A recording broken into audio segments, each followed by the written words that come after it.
reka twigishanye iby'isabato turabire hamwe n'abayiruhuka n'abayitangura bakayirangiza. Abo nibo bubaha umuremyi, abo nibo bubaha isabato, abo nibo bigishije isabato icyo ari cyo. Hari n'uwundi mugwi uyiruhuka inusu, uwo mugwi nta n'umusi n'umwe uyitangura canke ngo uyirangize. Harago uyitirira isabato ata n'umusi n'umwe ayiruhuka, imisi yose ayiruhuka akanisuguza.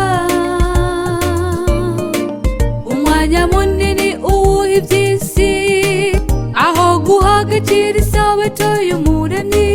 Umutima ukubesha ngo urayiruhuka, ariko suko mwene data bayiruhuka.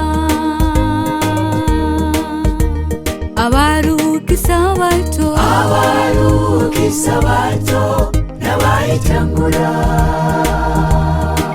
bakayirangiza. Abo nibo baruhuka isabato yera. Mwese nimuze turuhuke isabato mukuri no mu mpwemu. Abaruhuka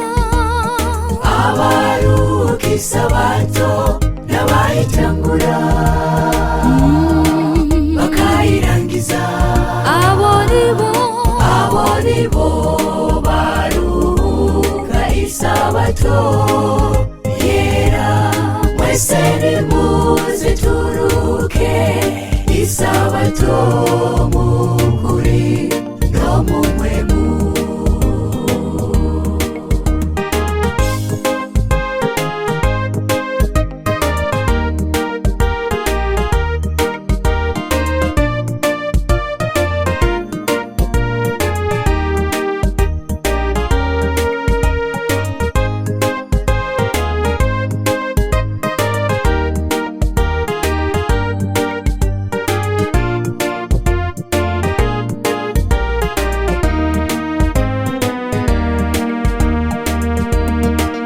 Ijambo ry'Imana rivuga turuhukane n'ivyo dutunze vyose, ntihagire ikintu na kimwe gisohoka ku musi w'isabato.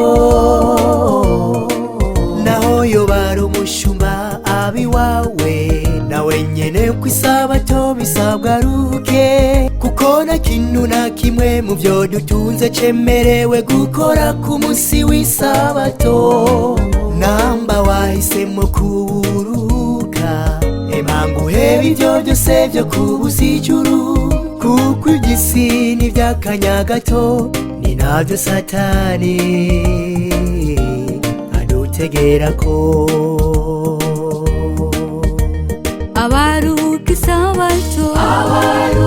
isabato n'abayitangura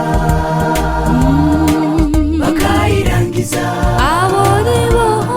Abo nibo baruhuka isabato yera.